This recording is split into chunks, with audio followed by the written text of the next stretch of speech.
उनको भी गाली मिलेगी और आपको भी झगड़ा मिलेगा, इसलिए सावधान। अंकुश जी, राधे राधे महाराज श्री हरिवंश।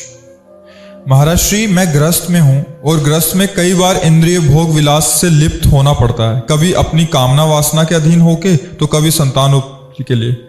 पर इन सब के बाद मन चिंतन बहुत दुखी होता है। ऐसा क्या करें गृहस्थ में रहते हुए भी कि भजन सेवा में उत्साह कम ना हो और भाव ना बिगड़े? कृपया मार्गदर्शन करें। किसका प्रश्न है? हाँ, बात यह है कि देखो, चाहे गृहस्थ में चाहे जिस मार्ग में, जो काम है इसका काम है सत्य चिंतन में बाधा पहुंचाना, और इसकी पूर्ति के बाद तृष्णा पैदा होना, अपूर्ति में क्रोध पैदा होना।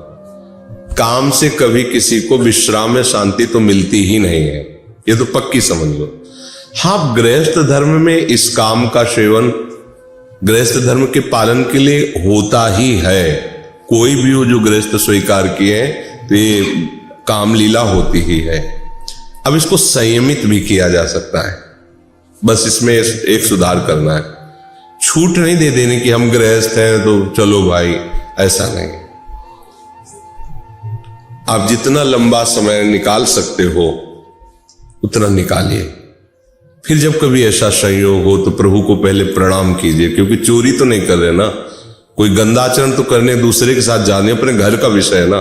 प्रभु को प्रणाम के नाथ, अब आप ही देख लो, इसमें उतरना ही पड़ रहा है, चाहे आप हमारी वासना समझो चाहे हमारी पत्नी की वासना समझो। अगर आपको परमार्थ में उन्नति चाहिए तो हमारी बात समझना, उसको भी हमें भजन बनाना होगा। अगर उसके लिए अलग से समय तुमने दिया कि आधा घंटा काम को दिया, तो 24 घंटा पे पानी फेर सकता है, इतना बलवान है। उसमें भी प्रभु को प्रणाम करके हम स्मरण कर सकते, ऐसा नहीं कि स्मरण नहीं कर सकते। राधा राधा राधा राधा, तो आप देखना फिर वो चेष्टा आपके भजन को नहीं रोक पाएगी। और अगर आपने केवल उसको समय दे दिया काम को, फिर आपको पश्चाताप होगा, क्योंकि भक्त हो, शरणागत हो, फिर आपको परेशानी, और इसमें जाना ही पड़ेगा। दोनों पक्ष जब तक राजी नहीं होंगे तब तक लंबा समय ब्रह्मचर्य नहीं रहा जा सकता, और नहीं रहना चाहिए सिद्धांता। क्यों? आप तो मान लो सत्संग सुन रहे हो, आप थोड़ा समझ रहे हो, और उसने आपको पति माना है। अगर वो कामना के वशीभूत है, आप उसके अनुसार नहीं चलते, वो गलत मार्ग में चली गई, तो आपका धर्म गया। इसलिए ऐसा नहीं कि हमारी जो मर्जी होगी सो करेंगे। हमने पानी ग्रहण तो इसीलिए इतना कि हम दोनों मिल के चलेंगे, तो उसको भी राजी करना चाहिए कि अधिक समय तक हम संयम में रहें। फिर कभी ऐसा उसको लंबा समय खींचे, और जब उस क्रिया में जाए तो पहले प्रभु को प्रणाम करे, गुरु को प्रणाम करे, और चेष्टा करे कि नाम ना छूटे। अगर छूट भी जाए तो नाम का बहुत अंतराय ना हो। मान लो आधा घंटा हो गया, नाम ही स्मरण नहीं आया, अगर इसमें इतनी तुम सावधानी कर लेगे तो मान लेना वो भी भजन हो जाएगा, और आपके भजन में बिल्कुल विक्षेप नहीं पड़ेगा। आप जैसे एक सिद्ध संत, ऐसे आप उस मार्ग के, और एक दिन दोनों के हृदय में वो नाम ऐसी घृणा पैदा करेगा कि आप आजीवन के लिए विश्राम को प्राप्त हो जाएंगे। अभी आपके आने के पहले ही 22-23 का बच्चा होगा, 18-20 की बच्ची होगी। अभी हमें लगता है 2-2.5 वर्ष ब्याह के हुए होंगे, और 1.5 वर्ष से ब्रह्मचर्य, और कहते हैं आजीवन ब्रह्मचर्य, कोई संतान उत्पन्न नहीं करेंगे, बस हमें आप आज्ञा करो वृंदावन वास करके। अब ये आश्चर्य नहीं तो और क्या है। सुंदरी पत्नी, अभी वो लड़की है बिल्कुल, मतलब 20-22 की, वो लड़का है 24 का होगा बस। पर उनके पिताजी, उनके माताजी सब भक्त हैं, भगवान के मार्ग में यही श्री जी से जुड़ी है, और सत्संग रोज सुनता है, और दोनों राजी होकर कोई संतान उत्पन्न नहीं करेंगे, और हम ब्रह्मचर्य से। ये बात मतलब आपको आश्चर्य नहीं लगेगी? गृहस्थ है आजीवन। अच्छा, साधु महात्माओं से कोई झूठ थोड़ी, ऐसे कोई को लेबिल थोड़ी लगवानी है, तो गृहस्थी में ही भाई के पोस्टर छपवाना हो कि हम भाई आजीवन, ऐसा नहीं। हमको त्यागी कोई कह सकता है, लेकिन उनको त्यागी कभी कोई नहीं कहेगा, और सच्चे वो त्यागी हैं। कोई भी त्यागी बैरागी डरेगा, बस दर्शन कर ले बाहर, दूर, नजदीक नहीं, और वो साथ खाना, साथ सोना है, सोना भी साथ है। मतलब नौकरी कर रहा तो एक फ्लैट में रह रहा होगा, एक कमरे में रह रहा होगा, अभी थोड़ी कि अलग अलग कमरे, अलग अलग सैया। और ब्रह्मचर्य मतलब ये तो कमाल की बात हो गई। तो गृहस्थ हैं कि वो महान त्यागी हैं, समझना पड़ेगा, पर उनका त्याग कोई जानता नहीं। कितने ऐसे गृहस्थ हैं, हम आपको अपने पास में कितने ऐसे गृहस्थ बच्चे हैं, ये केवल सत्संग और भगवत कृपा। तो आप भी तो गृहस्थ हो ना।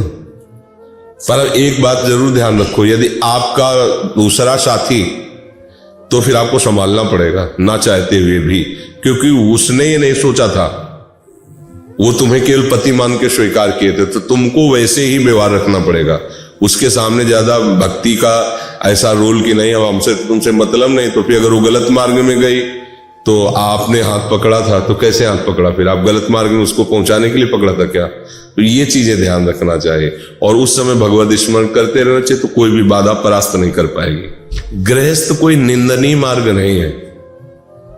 हम लोग गृहस्थी में ही पैदा हुए हैं, चाहे जितना बड़ा महात्मा हो, आकाश से नहीं टपका।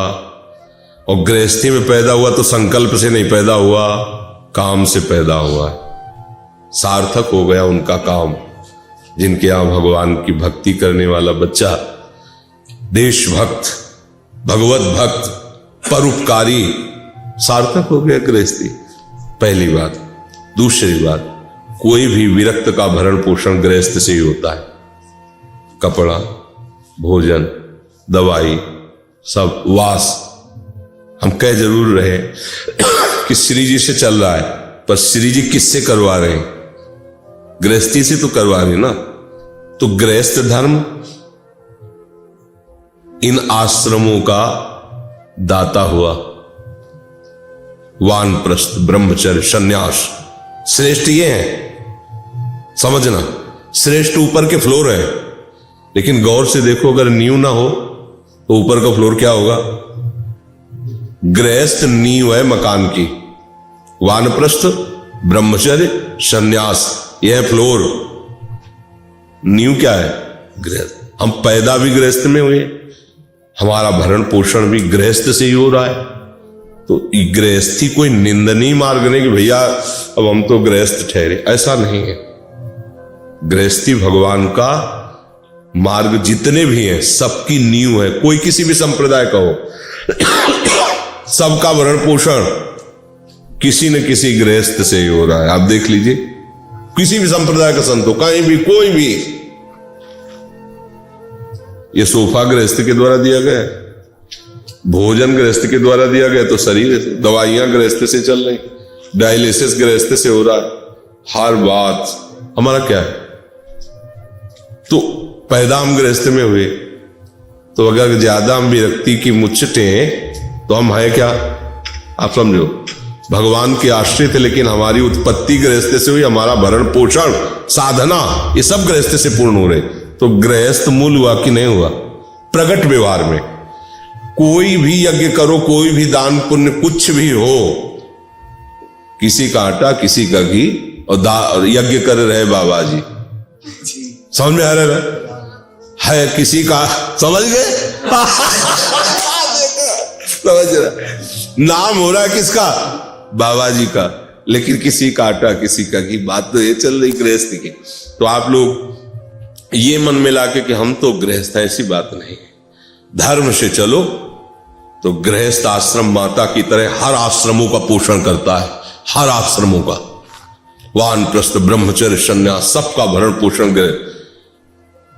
देखो, घर में चाहे जैसी अव्यवस्था हो, कोई महात्मा आ जाता है ना, तो 2 रोटी दे के पेट भरने की कोशिश ही करेगा। तो ये गृहस्थ आश्रम ऐसा ना समझा जाए कि अरे वो तो गृह, ऐसा नहीं। हाँ, बहुत माननीय और बहुत धर्म का ये गृहस्थ आश्रम है। बस इसमें थोड़ा सा सुधार होने की जरूरत है। अब सर आप पी रहे, मांस खा रहे, वे विचार कर रहे, गंदे आचरण, चोरी चमारी, लाज जूता, ये राक्षसी वृत्ति ना हो ना। तो भजन कर रहे, थोड़ा कम भजन भी होगा ना, तो भी आपकी गति बहुत ऊंची होगी। क्योंकि जितने बहुत भजन करने वाले हैं, उनका अन्न जो पोषण आपके द्वारा ही हो रहा है। जो बहुत त्यागी बैरागी हैं, वो भी अगर फल भी पाएंगे तो गृहस्थ ही कोई पहुंचाएगा, आकाश से सीधे फल नहीं आके गिरेगा। इसलिए आप बहुत अच्छे हो, बहुत अच्छे धर्म में हो, भगवान के द्वारा बनाया गृहस्थ धर्म है, बस ठीक से चलना है। ठीक से नहीं चले तो विरक्त होकर भी क्या आंख लगने वाला है। ठीक से चले तो गृहस्थी, आप मूल बात समझ लो कि गृहस्थी क्या है। गृहस्थी विरक्तों को प्रकट करती है और विरक्त जनों का भरण पोषण, जितने भी परमहंस महात्मा हुए सब गृहस्थ धर्म से, जो वहीं से तो आए ना, और भरण पोषण उन्हीं के द्वारा हो रहा है। और वो दैन्य है इस बात के लिए कि कहां आप महात्मा हो, कहां मैं नीच गृहस्थ। हर बात वहां जोरदार की है, हर बात वहां जोरदार की है। बस अपने आचरण मत खराब करो, तो जो एक विरक्ति की गति होगी वही आपकी गति होगी।